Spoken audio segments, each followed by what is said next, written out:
ሳውዲ ውሳኔዋን ሰረዘ። ጀነራሉ ጉዶኑ ሳውዲን ተማምኖ ግንባር የገባው ጦር ጉሮሮ ታነቀ። ሰራዊት ፍቅሬን ጨምሮ በርካታ ታዋቂ አርቲስቶች ተጠራርገው ታሰሩ። ፌዴራል ፖሊስ በጉዳዩ ላይ ማብራሪያ ሰጥቷል። የአሜሪካ የጦር ቤዞች ተወግደዋል። ኢራን ትራምፕ ተስፋ እየቆረጡ ነው። ካልታሰበ አቅጣጫ ጫና በርቶባቸዋል። በመካከለኛው ምስራቅ ጦርነት ጥላ ተጋርዶ በቀጠለው የጎረቤት ሱዳን ደም አፋሳሽ ጦርነት ውስጥ የኃይል ሚዛን ሊያፋልስና የመንግስት ለውጥ ሊያመጣ ይችላል የተባለ ከባድ መረጃ ከወደ ሪያድ ተሰምቷል።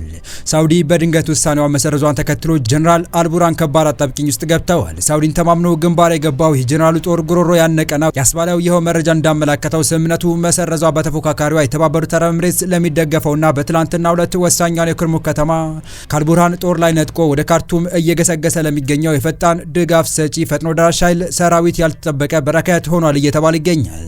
የሳውዲ አነጋጋሪ ውሳኔ ምንድነው የሚለውን በጥንቅራችን በዝርዝር የምንመለከተው ይሆናል። በሌላ መረጃችን ደግሞ ከጎረቤቶቿ ሙሉ ድጋፍና ትብብር ከአሜሪካና እስራኤል ጥምር ጦር ጋር ብቻዋን ተጋፍጣ አይበገሬነቷን ለዓለም ያስመሰከረችው ኢራን በመካከለኛው ምስራቅ የነበሩ የአሜሪካ የጦር ቤዞች በሙሉ ከጥቅም ውጪ ማድረጓን አስታውቃለች። ትራምፕ በበኩላቸው ተስፋ እየቆረጡ መሆኑ እየተነገረ ባለበት ወሳኝ ሰዓት ካልታሰበ አቅጣጫ ጫና በርቶባቸዋል።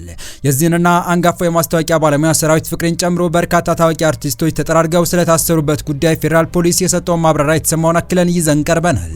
ሰላም ውድ የሎዴሊ ቤተሰቦች እንደምን አላችሁ? ቻናሉን ሰብስክራይብ፣ ላይክ፣ ሼር ያደርጋችሁ እስከ መረጃዎቻችን ፍጻሜ አብራችሁን ቆዩ።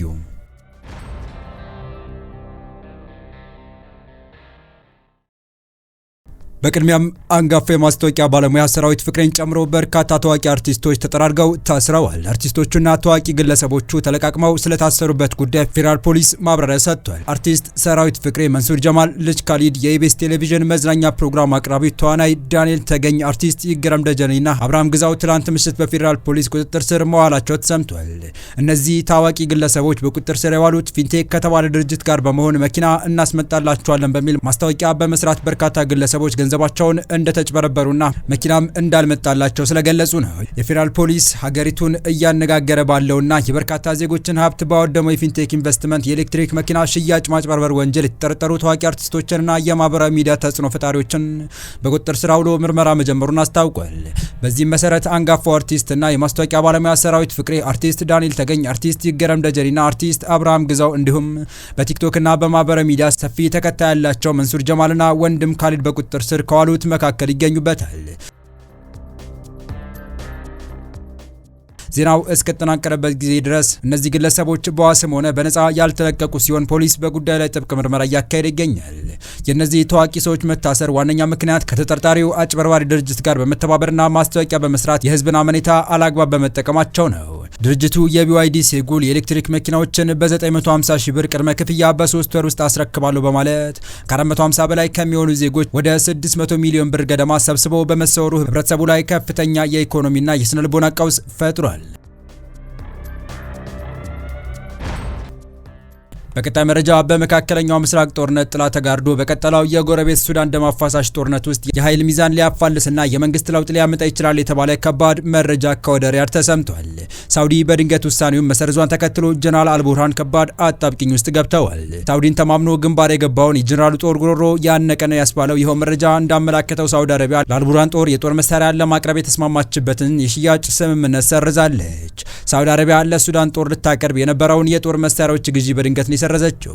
ሳውዲ አረቢያ በጀነራል አብዱል ፈታህ አልቡርሃን ለሚመራው የሱዳን ጦር ሳፍ ልታቀርብ የነበረውን የጦር መሳሪያ ግዢ ውል መሰረዟ ተሰምቷል። እንደ አፍሪካ ኢንተለጀንስ ዘገባ ከሆነ ይህ የሳውዲ ውሳኔ በሱዳን እየተካሄደ ባለው ጦርነት ላይ የሪያድ አቋም መቀየሩን የሚያሳይ ሊሆን ይችላል። ለስምምነቱ መፍረስ በምክንያትነት የተጠቀሱት በሱዳን ጦር ውስጥ እየታየ ያለው መከፋፈል፣ አልቡርሃን ከእስላማዊ ወንድማማቾች ህብረት ጋር ያላቸው ጥብቅ ቁርኝነትና በቅርቡ በአካባቢው የተከሰተው የአሜሪካ ኢራን እስራኤል ውጥረት ሳውዲንና የተባበሩት አረብ ኤሚሬቶችን በአንድ ወገን ማሰለፉ ነው። ይህ እርምጃ አልቡርሃንን ከገልፍ አጋሮቻቸው የሚያገኙትን ወታደራዊ ድጋፍ ለከፍተኛ ፈተና ጥሎታል። ሪያድ ስምምነቱ መሰረዟ በተፎካካሪዋ የተባበሩት አረብ ኤሚሬትስ ለሚደገፈውና በትላንትናው ዕለት ወሳኛዋን የኩርሙክ ከተማ ከአልቡርሃን ጦር ላይ ነጥቆ ወደ ካርቱም እየገሰገሰ ለሚገኘው የፈጣን ድጋፍ ሰጪ ፈጥኖ ደራሽ ኃይል ሰራዊት ያልተጠበቀ በረከት ሆኗል እየተባለ ይገኛል። ወደ ሌላኛው መረጃችን ተሻገርን። ከጎረቤቶቿ ሙሉ ድጋፍና ትብብር ከአሜሪካና እስራኤል ጥምር ጦር ጋር ብቻዋን ተጋፍጣ አይበገሪነቷን ለዓለም ያስመሰከረችው ኢራን በመካከለኛው ምስራቅ የነበሩ የአሜሪካ የጦር ቤዞች በሙሉ ከጥቅም ውጪ ማድረጓን አስታውቃለች። ትራምፕ በበኩላቸው ተስፋ እየቆረጡ መሆኑ እየተነገረ ባለበት ወሳኝ ሰዓት ካልታሰበ አቅጣጫ ጫና በርትቶባቸዋል። የአሜሪካ የጦር ቤዞች ተወግደዋል። ኢራን በመካከለኛው ምስራቅ ሀገራት ውስጥ የሚገኙ ሁሉም የአሜሪካ የጦር ቤዞችና ሰፈሮች ተወግደዋል። የኢራን ጦር ኃይሎች ቃል አቀባይ ኢብራሂም ዞልፋጋሪ የአሜሪካ አዛዦችና ወታደሮች ሸሽተው የት እንደገቡ አይታወቅም ብለዋል። በቀጠናው ያሉ ሀገራት የአሜሪካ ወታደሮች የተደበቁባቸውን ቦታዎች እንዲጠቁሙ እንጠይቃለን ብለዋል። ጦርነቱ ባላሰቡት አቅጣጫ ተጉዟል የተባላቸው ትራምፕ በመጨረሻም ፊታቸውን ወደ ድርድር እንዲመልሱ ግዴታ ሆኖባቸዋል። የአሜሪካ ሕዝብ ተወካዮች ምክር ቤት በበኩሉ ፕሬዚዳንቱ ጦርነቱን በአስቸኳይ እንዲቋጩ ጠንከር ያለ ማሳሰቢያ መስጠቱ ተነግሯል። ይሁን እንጂ ኢራን የትራምፕን መደራደሪያዎች ውድቅ ማድረጓ አሁንም የጦርነቱን ፍጻሜ እንዳያጓትተው ተሰግቷል። ዋሽንግተን ንግግር እየተደረገ መሆኑን ስትገልጽ፣ ቴህራን በበኩሏ ወዲያውኑ ውድቅ አድርጋለች።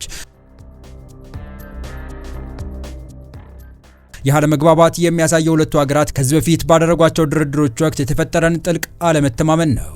ከዚህ ቀደም በሁለቱ ሀገራት መካከል ሁለት ጊዜ ውጥረትን ያረግባሉ የተባሉ ንግግሮች ተጀምረው ነበር። ነገር ግን ሁለቱም ንግግሮች በሂደት ላይ ያሉ አሜሪካና እስራኤል በቴህራን ላይ ወታደራዊ ጥቃት ከፍተውባታል።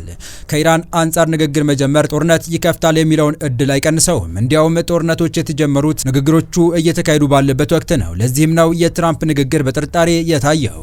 ነገር ግን የኢራን ማስተባበያም ቢሆን እውነታውን አያሳይም። ከመጋረጃ ጀርባ በርካታ ነገሮች የተከናወኑ ነው። ዲፕሎማሲውን የሚደግፉ ባለስልጣናት ሳይቀር ጫና ውስጥ ናቸው። በድጋሚ ድርድር መጀመር አደገኛ ሊሆን ይችላል። አሁን የሚደረግ ድርድር ከዚህ ቀደም ከተካሄዱት የተለየ የሚሆንበት መንገድ የሚጠቁም ምንም ነገር የለም። ለዚህም ነው የኢራን የውጭ ጉዳይ ሚኒስቴር አባስ አራክቺን ጨምሮ ሌሎች የሀገሪቱ ባለስልጣናት ጠንካራ ድምጸት ባለው ቃል ንግግርን ውድቅ የሚያደርጉት። ይህ በእንዲህ እንዳለ አሜሪካ በኢራን የምታካሄደውን ጦርነት እያጠናቀቀች መሆኑን አፈጉባኤው ተናገሩ። የአሜሪካ ሕዝብ ተወካዮች ምክር ቤት አፈጉባኤ ማይክ ጆንሰን አገራቸው ከኢራን ጋር የምታካሄደውን ጦርነት እያጠናቀቀች ነው አሉ። ጆንሰን በዋሽንግተን ዲሲ ለአሜሪካ መገናኛ ብዙሃን ኦፕሬሽን ኢፒክ ፍሪ እያጠቃለልን ያለን ይመስለኛል። እኔ የማስበው ይህን ነው። እኔ እንደማስበው በአጭር ትዕዛዝ ይከናወናል እና ይህ በታቀደለት ጊዜ የሚከናወን ይሆናል ብለዋል። አፈጉባኤው ይህንን ያሉት ፕሬዚዳንት ዶናልድ ትራምፕ አስተዳደራቸው ስምምነት ላይ መድረስ ትፈልጋለች ካሏት ኢራን ባለስልጣናት መካከል ከሚመለከተው ሰው ጋር እየተነጋገሩ መሆኑን ከተናገሩ በኋላ ነው። ኢራን አሜሪካ ያቀረበችው የሰላም እቅድ ከልክ ያለፉ ናቸው በማለት ውድቅ አድርጋለች። አሜሪካ ጦርነቱን በቶሎ ለመቋጨት እየሰራች ቢሆንም ያለኔ ስምምነት አሜሪካ ብቻዋን ማስቆም አትችልም ያለችው እስራኤል ዛሬም በኢራን ላይ የ48 ሰዓት ከፍተኛ ጥቃት አውጃለች። ጠቅላይ ሚኒስትር ኔታንያሁ የፕሬዚዳንት ትራምፕ የ15 ነጥብ የሰላም እቅድ የሀገሪቱን ደህንነት አያረጋግጥም በማለት ውድቅ አድርገዋል። የእስራኤሉ ጠቅላይ ሚኒስትር ቤንያሚን ኔታንያሁ በኢራን ላይ ለ48 ሰዓታት የሚቆይ ብርቱ የአየር ጥቃት እንዲሰነዘር ትዕዛዝ አስተላለፉ።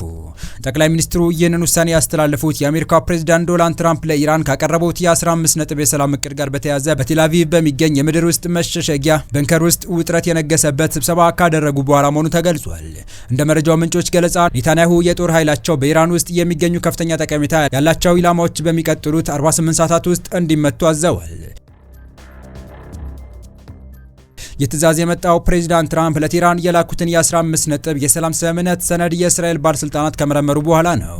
ኔታንያሁና አማካሪዎቻቸው የትራምፕ እቅድ የኢራን ወታደራዊ አቅም ለመክታት በቂ አይደለም በሚል ውድቅ አድርገውታል።